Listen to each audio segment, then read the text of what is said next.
2021 Viensa air conditioning recharge after collision. The shop got an OEM condenser replacement here, and as usual, because you get the original equipment manufacturer OEM Denso condenser, with it you get a brand new retaining clip. Remember, these things are fragile and they sometimes break when you take them off, or they sometimes break when you put them on, or they sometimes successfully get put back on but are fractured and break later on and fail, and the line pops out and you lose your entire refrigerant charge, which on a YF vehicle that could be very expensive.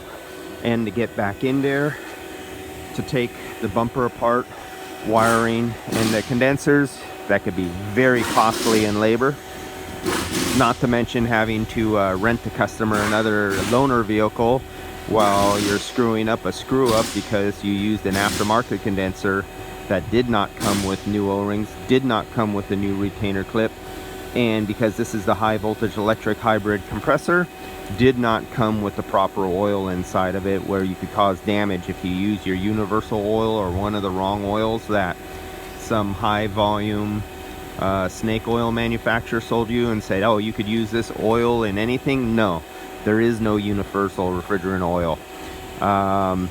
Get the right oil for the right kind of compressors, and as you know, this stuff is not cheap.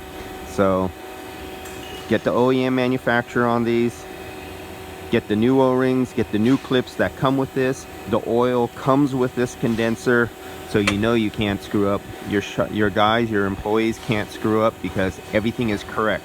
Not some half-assed aftermarket condenser that doesn't come with O-rings, does not come with the retainer clip, does not come with the oil. That's the difference between OEM and non-OEM. Until the OEM manufacturers get their shit together and start shipping the right products to take care of the right vehicles, go OEM with this style clip retention vehicle, especially with the hybrids. Always stick tracer dye inside your vehicles, because we all know reality. A lot of the body shops do not replace the O-rings, and they might come back 6 months later leaking.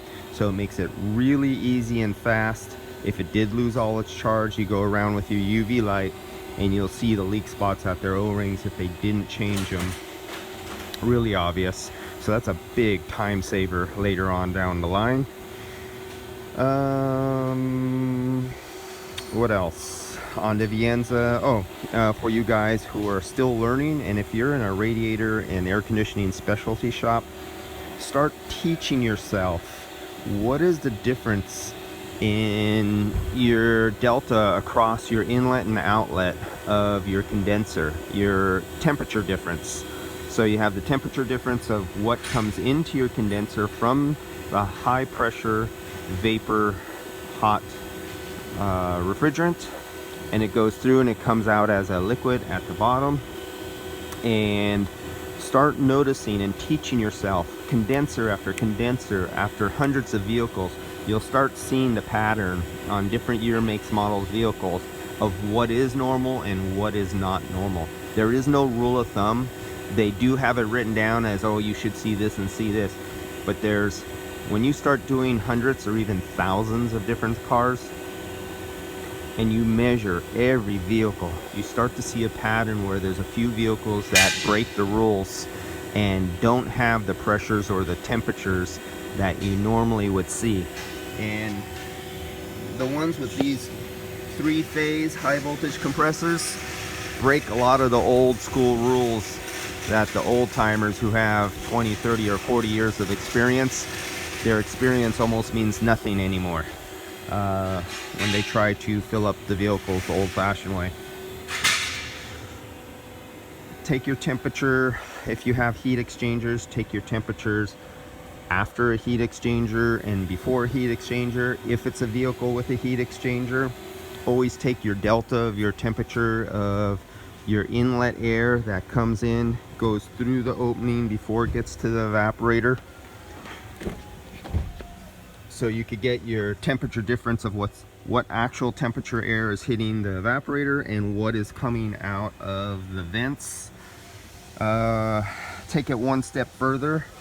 Because of the climate controls on today's vehicles, especially if after an accident and the battery was damaged, or the vehicle is allowed to go, run a battery dead, or they jump started and sometimes it screws it up, it'll erase the flash of memory off of the body control motors or the HVAC, heating air conditioning module. They actually have, some cars have separate modules, and you'll find out that maybe some of the ducts stop working, or they're blending up some heat in your outer ducts, but you only get cold out of there because the body control module got electrically zapped, or some of its memory flashed and it has to be reflashed, or it lost sense of its sensor positions because it has like TPS, like the TPS on your throttle body.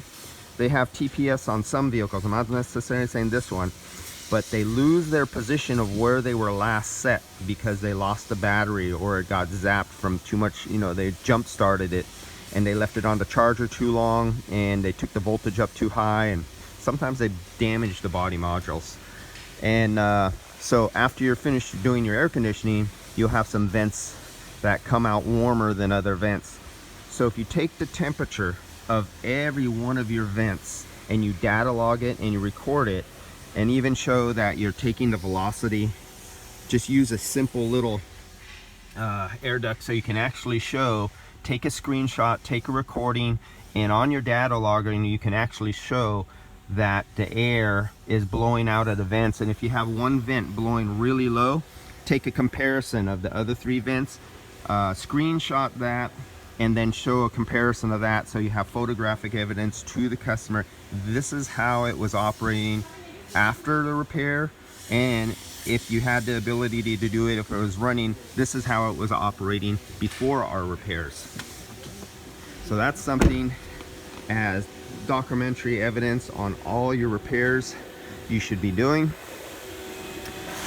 In this case, don't leave anything excluded, and nobody can ever second guess, or you don't even have to second guess yourself. If you measure everything every time, record everything every time, your ass is covered, the customer is protected.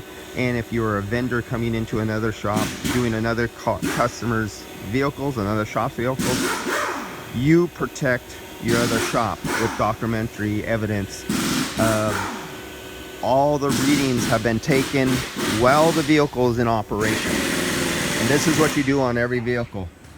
And if you have a rear vent, stick a temperature sensor in the rear vent. If you have the upper rear vents, where you have the rear vents in the ceiling, stick temperature thermometers up in the rear vents. Record it. And if you want to take it one step further, especially in the hot summer days and you're looking for performance problems, when you have a rear mounted evaporator and you have the lines that come down, put your temperature probes on the lines coming from rear so you can actually show the delta going through the refrigerant temperature going through the rear evaporator, and you take your temperature.